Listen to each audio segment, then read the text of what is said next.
Welcome to the last breakfast. Please enjoy the video.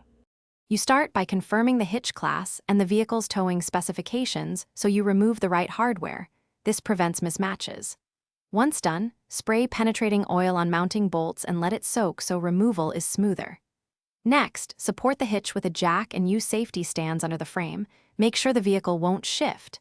Then disconnect the electrical harness and safety chains, label connectors, so reassembly is straightforward. Now loosen bolts in a crisscross pattern to release tension. Once bolts are loose, remove them progressively while the jack supports the hitch weight and take the hitch down. This prevents sudden drops. Inspect the frame rail, welds, and fastener holes for cracks or corrosion. This determines if repairs or shims are required. Make sure mounting holes align by measuring center-center distances, and clean mating surfaces with a wire brush to remove rust and paint so the new hitch seats flat. If weld damage exists, plan a frame repair before installation.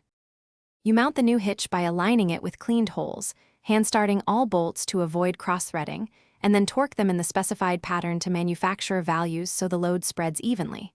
After that, reconnect the electrical harness and test each circuit, brake lights, turn signals, because wiring faults are common.